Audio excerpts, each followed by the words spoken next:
سلام، من موجیم. به کانال فارمزه خوش اومدی.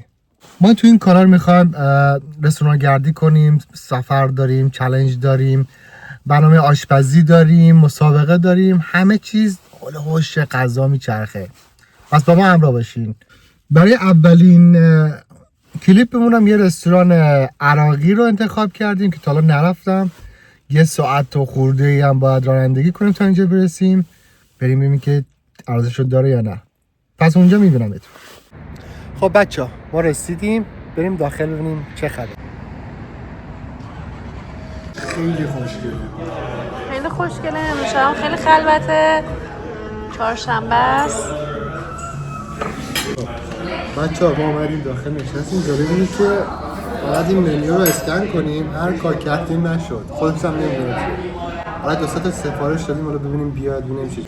این اپیتایزرشونه. دو مدل حمص. این فکر کنم مثل ترکا بابا قانوشه با بادمجونه. این داخلش زیتون و اینجا چیزا داره. این سالاد مرغ ماننده، نه این سالاد سیب زمینیه. خود فرنگی و این هست و اینم فکر کنم یه نوع بادمجون باشه. از تستش کنم نفرم این چیه.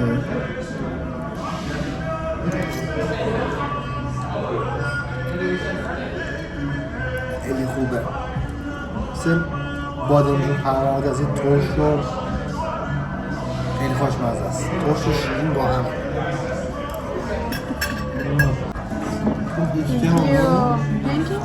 Thank you so much. گیف فرمون آوردن. یه آورد برای گیف آورده. حمید از منو ناراحت شدیم. منو نمیده. همون گیف آورده. چه سالاد چه غذایی همه غذا سفارش داده. برای عربی آورده. شاهونه تحویلت میگیرن ها.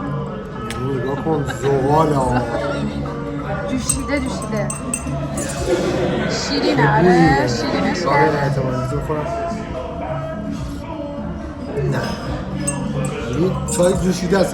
چای عراقی رو گرفته باشیم اکثر کسایی تو حسینی های کربلایی و نجفی های میگه زمان ایران بود تو ایام برای این چای رو میگیدن. خیلی چای خوشمزه. میتونی اینجا شکر گذاشت.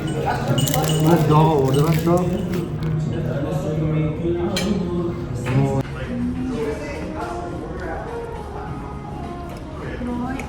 خیلی خوبه نه؟ تقریبا 1 ساعت و 10 دقیقه 100 کیلومتر درایو کردیم. 100 کیلومتر اومدیم. اولش خود تو زغم اومدیم. حالا غذا اصلی بذار بیاد. غذا اصلی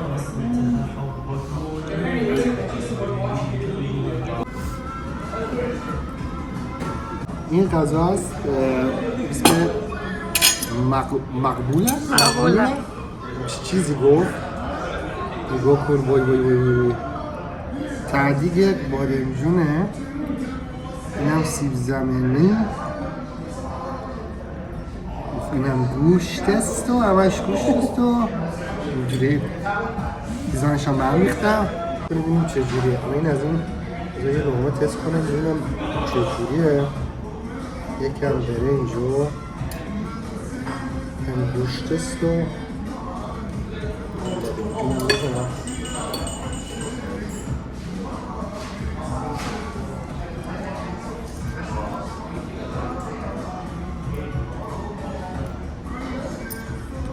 بادمجونش کم شیرینه.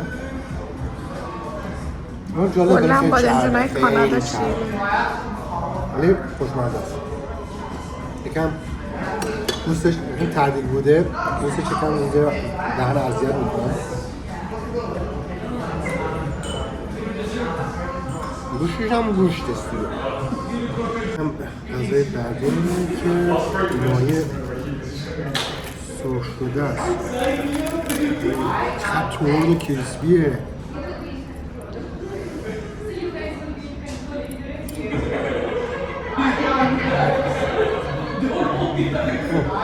جاهو